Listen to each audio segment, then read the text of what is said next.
নমস্কার বন্ধুরা, আজকে শীতকালের বিভিন্ন রকম সবজি দিয়ে আর একটা চাউমিনের রেসিপি নিয়ে চলে এসেছি। এই চাউমিনটা যেহেতু শীতকালের এই সুন্দর ফুলকপি আরও বিভিন্ন আনাজ দিয়ে বানাচ্ছি, তো সেই জন্য রেসিপিটা একটু আপনাদের সঙ্গে শেয়ার করলাম। কারণ ফেসবুকে কয়েকজন আমাকে শীতকালের ফুলকপি দিয়ে স্পেশাল চাউমিন রেসিপির জন্য একটু বলেছিলেন, তো সেই কারণেই তাদের জন্য বানাচ্ছি।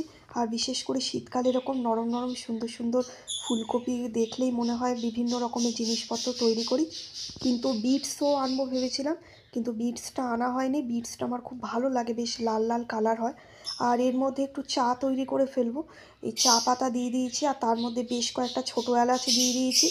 আর অন্যান্য সময় চায়ে আমি একটু তেজপাতা, তারপরে একটুখানি গোটা যে গোলমরিচ হয় সেটাও একটু দিই, খেতে অনেক বেশি ভালো লাগে।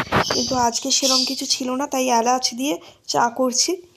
আর এর মধ্যে আমি একটু গুঁড়ো দুধ ভালো করে গুলে নিচ্ছি। গুঁড়ো দুধটা ভালো করে মিশিয়ে নিয়ে তারপরে চাটা বানিয়ে ফেলবো। চা রেডি করা হয়ে গেছে, চা আমি সার্ভ করে দিয়েছি। আর এখন আমি একটা ডিম ভালো করে ফেটিয়ে নিচ্ছি একটু পেঁয়াজ লঙ্কা দিয়ে। এবার আমি কড়ার মধ্যে তেল দিয়ে ডিমটা দিয়ে দিলাম।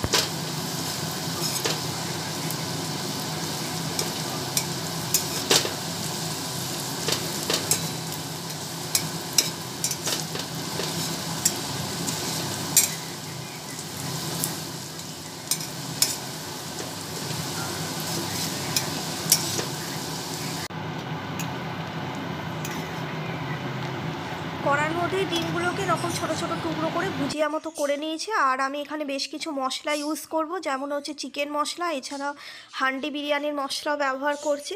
যেহেতু এটার মধ্যে ডিম দিয়ে রান্না করছি, সেই জন্যই কিন্তু চিকেন মশলাটা আর কি ব্যবহার করব।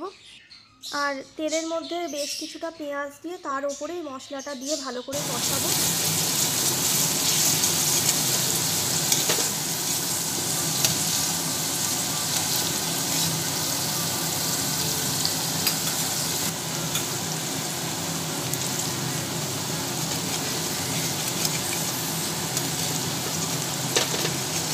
মশলা ভালো মতো তেলের সঙ্গে দিয়ে কষালে মশলা পুড়ে যাওয়ার সম্ভাবনা থাকে না। আর তারপরে ভালো করে যতক্ষণ না পেঁয়াজটা লালচে মতো ভাজা আছে ততক্ষণ ভাজবো।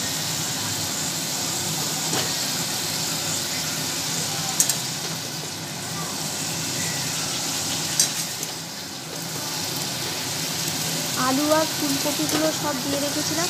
আর ফুলকপিটা কিন্তু আমার মা একটু ভালো মতো ভাপিয়ে নিয়েছিল, খুব বেশি সেদ্ধ নয়, তাহলে আবার ফুলকপির ফুলগুলো গলে যাওয়ার সম্ভাবনা থাকে।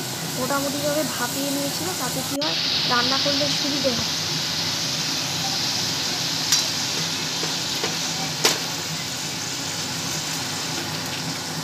সত্যি কথা বলতে শীতকালটাই মানে অপেক্ষা করে থাকি যে কখন এরকম সুন্দর ফুলকপি, মটরশুঁটি, বিট এইগুলো দিয়ে বিভিন্ন ধরনের জিনিসপত্র রান্না করে খাওয়া যাবে আর কি।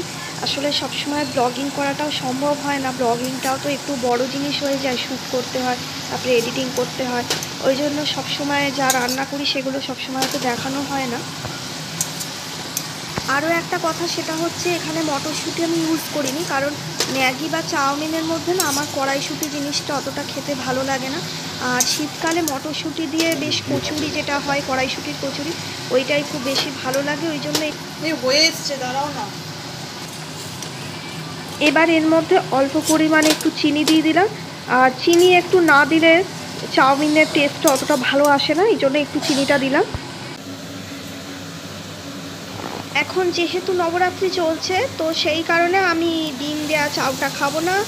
আমি আলাদা করে নিজের জন্য ভেজ করবো বলে সেটা তুলে রাখলাম।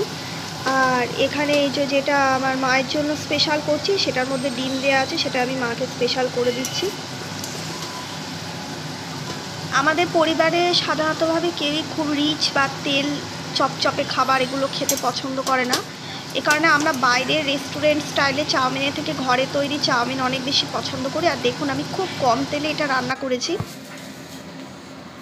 আমার মা এই যে বাইরে থেকে সব বাজার দোকান করে এনেছে, আর ঘরের মধ্যে বাদাম ছিল না, এই যে মা বাদাম নিয়ে এসছে, তাই একটুখানি বাদাম দিয়ে দিলাম।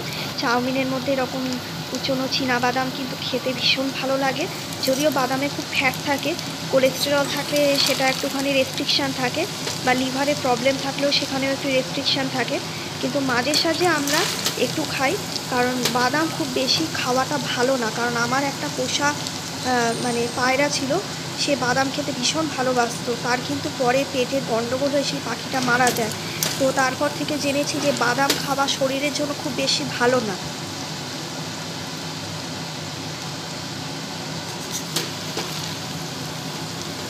যতই ঘরে তৈরি চাউমিন হোক, এখন এই সুগন্ধ যেটা পাওয়া যাচ্ছে না, বাইরের রেস্টুরেন্টকেও হার মানিয়ে দেবে। আমি এখানে কোনো রকমের মশলাপাতি ব্যবহার করিনি, না চাউমিন মশলা, না ম্যাগি মশলা। ওগুলোর মধ্যে শুনেছি আজিনামাটো দেওয়া থাকে, যে কোনো চাইনিজ মশলা, সেই জন্য এগুলো ইউজ করিনি, স্বাস্থ্যের জন্য হানিকারক বলে। আর মায়ের না জন্য না না, এখানে আমি অ্যাকচুয়ালি দেওয়া একটুখানি হয়নি। যে ডিমটা রেডি করে রেখেছিলাম সেটা দিয়ে দিয়েছি, আর একটু চিলি সস দিয়েছি। আমার মা একটু ঝাল ঝাল খেতে ভালোবাসে, আর আমি রান্নায় একটু ঝালটা কমই খাই, আমি ঝাল অতটা মানে খেতে পারি না আর কি। তো সেখানে দেখুন এই যে আমার জন্য ভেজ চাউমিন, আর মা বাজার থেকে গোলমরিচ এনেছিল, সেই গোলমরিচের গুঁড়ো একটু দিয়ে দিয়েছি। আসলে রান্না করার সময় বেশি গরমের মধ্যে গোলমরিচের উপকারিতা অনেকটাই নষ্ট হয়ে যায়। এই জন্য সবসময় গোলমরিচ যদি রান্নার পরে ব্যবহার করা হয় তাহলে তার উপকারিতাটা বজায় থাকে। তো বন্ধুরা, আজকের জন্য এতটুকুই। সকলে ভালো থাকবেন। আজকের জন্য টাটা।